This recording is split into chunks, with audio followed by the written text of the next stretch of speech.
Here at Bike Works in Albuquerque, Dan Swinton, Tony Gradius, and Dan Lucero are three friends who have spent a lifetime riding, competing, and now, with their own bike shop, they can help you pick the right bike for the type of riding you're doing.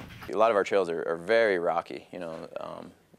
Some of the more difficult trails, long descents with they're called baby heads, just loose rocks, about the size of a baby's head. Just strewn, and you're just floating on top of rocks that move underneath you when you hit them. Things like that are some of the more challenging trail features. And if you go flying off the trail, there's a good chance there's a cactus waiting for you, so control is key. These three have spent a lifetime riding and want to see more kids enjoy the sport. They can be excited about getting outside. They have a sense of freedom that maybe isn't there just by walking around or having to depend on mom and dad to drive them somewhere, because they can get somewhere, and then, I mean, there's a lot of stuff even right here in town where you can get into the foothills, or you can go down by the river and you can be in the trails and stuff, be in the shade.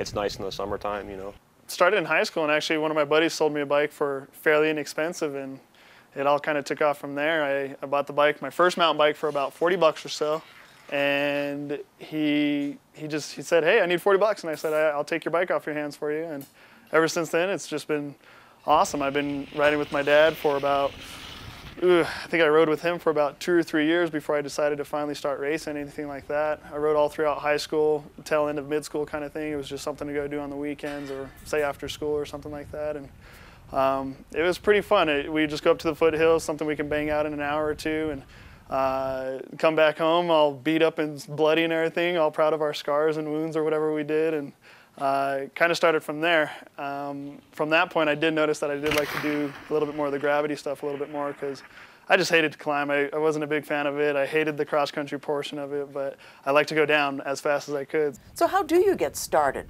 Well, a new mountain bike and gear can cost up to $1,000. Well, that said, there's always, you see people out there on $200 bikes having a great time. You can work with what you got. If you can get a used bike or something like that too, maybe that's a good way to get going. And there are a lot to choose from. Plain and simple, BMX bike.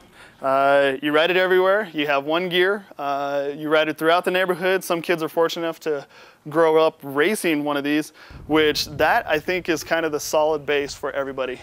Every single cyclist, it's if you have the skill to do something like this as a child, and as you grow and get a little bit older, you definitely see those skills kind of play into it. And you notice even like your world champions, they're all ex-BMX racers. This is considered a mountain bike full suspension, 4-cross, dual SOM, dirt jump style bike.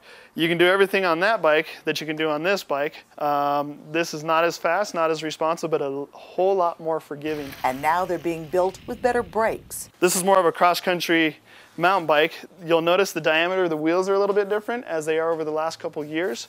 You went to a 29-inch wheel, and that's going to be the diameter here, whereas in comparison to a 26-inch style wheel on this bike here. This has better suspension for a little more comfortable ride. A lot of riders are going out there and they want to be as comfortable at the beginning of the ride as they are at the end of the ride.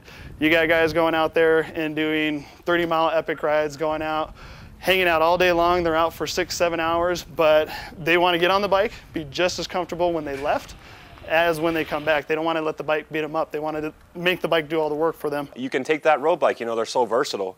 I mean, I'll take that up behind the mountains, go up behind Placitas, ride up the dirt road up there, and I love it.